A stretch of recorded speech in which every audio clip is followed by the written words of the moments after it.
Alright, I'm freezing cold, just waiting for my car. I'm pumping my air tires because of the weather changes. Like my tires in my car just keeps like getting worn out. So just like waiting for it to pump. It's taking forever. But in the meantime, I was just listening to this audiobook, and I was also watching some videos at the gym. And like I do this a lot. I listen to audiobooks and watch videos because I find that really motivates me more than anything else.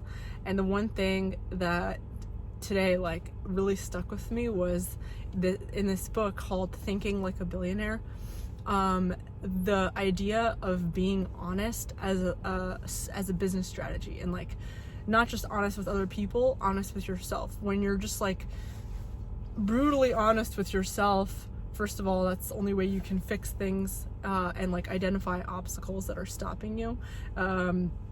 When you're honest with other people, that's how you build credibility, and that's how you more efficiently get yourself to where you need to go. When you're honest with other people and a lot of times, like, you know, honesty isn't necessarily what we think it is. It's not just like, oh, like, don't cheat people, don't like deceive them maliciously. A lot of times it's not malicious. A lot of times it's just the way we market ourselves. Maybe marketing yourself in a way that doesn't actually represent what you are inside. You know, marketing yourself, let's say, as someone who cares about religion by wearing religious clothes when you don't actually care about religion. You're just doing it because that's what people in your community do. But maybe you care more about sports. So if you want to gravitate towards more sport things and be more efficiently in that direction, you should wear more sports clothes. Or marketing yourself as someone. So like that's one thing is you're more likely to meet the people that you're supposed to meet in order to get you faster on your journey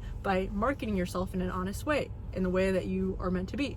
Like one thing that I learned as someone that has been in the media industry, one thing like we were taught to do a lot in order to like get clickbait, to get people to like click on our articles, was exaggerating, like telling stories in a way that was very interesting. And so in order to do that, and it wasn't like, oh, we're trying to trick people, but it was like, we want people to click on our article, so we're gonna make catchy headlines, and we're gonna exaggerate things and like embellish stories, and like, you know, it wasn't intentional, but that's something that like, you know, I find that like when I'm, you know, and I was listening to this audiobook and I was like thinking about my past, like, wow, I do have a propensity to like exaggerate, and I think this is a skill or a habit, let's say, that I picked up in my career, you know, as a storyteller. Telling stories is a skill, but oftentimes when you exaggerate, then you lose credibility in the eyes of people. People don't really trust you. People don't trust the media. So like the media can spend so much time and energy telling a story, and people are losing trust because they're not, you know, they're like, oh, is that really true?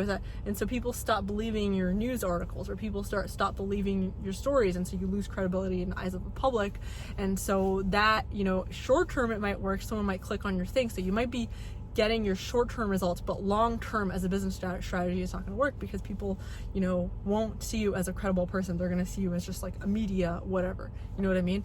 And that's another thing I noticed in like very, very successful people, like people that I've been watching, and like, you know, people that, you know, I've been getting to know that are very successful. One thing that they have is that they're brutally honest with themselves and with other people, and they're like constantly trying to like examine and understand like what it is that they can be improving and working on themselves or working on their business. And like, you know, that's what business is constantly refining the strategy. And the only way to be able to refine and identify problems and solutions is if you can be honest.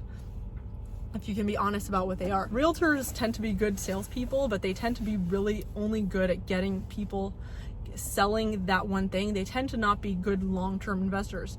And if you notice, you know, you never hear a realtor that made like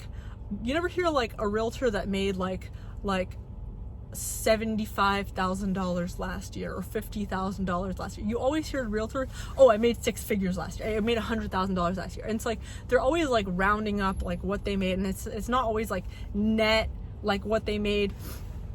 And that was actually like really true for me when I joined when I joined Keller Williams, let's say, you know, I joined this team and the lead girl on the team was like, yeah, I made $400,000 last year. I made $300,000 a year before, like, you know what I mean? And she was just like, and then when I actually joined the team and I got to know how much she's making, like, she wasn't making nearly that amount, and she was actually hustling like a crazy amount. She was working really hard, and so her marketing of like what she was doing, and she was like overly selling this thing that it made me lose trust that I could get there, because when I got to the team I realized like this isn't really how she made it seem to me, you know what I mean? And so that's like dishonesty, and that makes people not trust the product. And you need people to trust your product in order to engage, in order to buy, or in order to like partner up with you or whatever, you know what I mean? And so any kind of lie or embellishment or exaggeration is gonna make people lose trust, and losing people's trust means you're gonna lose a business deal, you're gonna lose a partner, and it's really hard to regain that trust. And I find that as a girl, you know, girls, like, you know, we're very emotional creatures, and we often use emotions to get people to do what we want, which, you know, also is another short-term strategy that fails in the long term. When you use emotions to get people on your side, you might get a friend, you might get someone who wants to watch your content, but long term they're gonna feel like you wasted their time. They're gonna feel like you got them to do something that wasn't good for them because you just played with their emotions, and emotions are passing things. Values and actual results are things that stay with you long term. So that's another form of dishonesty, is like, you know, it's not always a malicious thing, dishonesty. You know, sometimes it's just a simple matter of like misleading people, intentionally or unintentionally. And I know I mislead people all the time. I think one way that I mislead people is I give people the impression that I'm very, very, like, I give people the impression of being very weak and innocent and like submissive, and that couldn't be further from the truth. I am far from being weak, innocent, and submissive. I've always relied on this like, ooh, I'm like this weak, innocent, submissive person. You know, I've relied on that as a form of like protecting myself, you know, so no one should fight with me, because I don't want people to fight with me. But the truth is, like, I'm not weak, I'm not submissive, and like I'm not innocent. Like, you know, I do what I want in order to get what I want, and I'm pretty independent, you know, like I'm pretty happy just being with myself, and I don't actually really need anybody. You know, I do need, you know, I do need people, but like most people that I know, I don't really need them 24/7, and I don't, like, you know, I find that I give the impression that I'm more helpless than I actually am. And actually, like, I trick myself into thinking that too, that I'm like so helpless and I need, like, I need people. Like, I don't need people. The only people that I would say I really need is like this channel. Like, I don't even need this channel. I just see this channel as extremely valuable, and I see the people that watch as valuable. You know, like, everybody that watches my channel, it become, you know, the people that comment, like the engagement, and the you know, this is part of my truth-seeking strategy, and this is part of, like, you know, me building my brand and trying to understand what my brand even is. Like, I don't even know what my brand even is, and like all the discovering that I've done has been like mostly on this channel, because like I've been on Twitter for so long, I've been on other platforms for so long, and I haven't really like gotten it there. I feel like YouTube has been this one place where I've been kind of like really understanding myself and understanding, like, you know. And also another part of YouTube is just like when I'm on YouTube, you know, aside from my own videos, is like I watch other people's videos. So, and I learn a lot from other people's videos. So I find this to be a very valuable platform. And like, Twitter might come and go, and I really feel like Twitter is kind of like a very shaky platform to invest in. YouTube is gonna stay for a lot longer, and there's a lot of YouTube derivatives like BitChute, which if you're not on BitChute, definitely I encourage you to get on BitChute. And if you're watching this on BitChute, then you're 10 steps ahead of the game. So get on BitChute, and Rumble, I know, is another one of them, which I haven't really gotten to know Rumble very well, but I'm a huge BitChute person.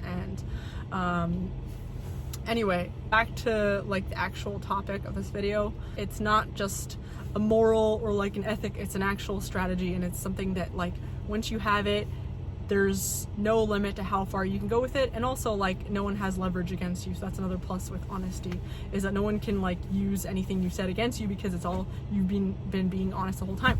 So that's something that I want to work on for myself. And see you guys in the next video, and I hope you like this video enough to like hit the like button, because that really helps me too. Okay, see you guys later. Bye.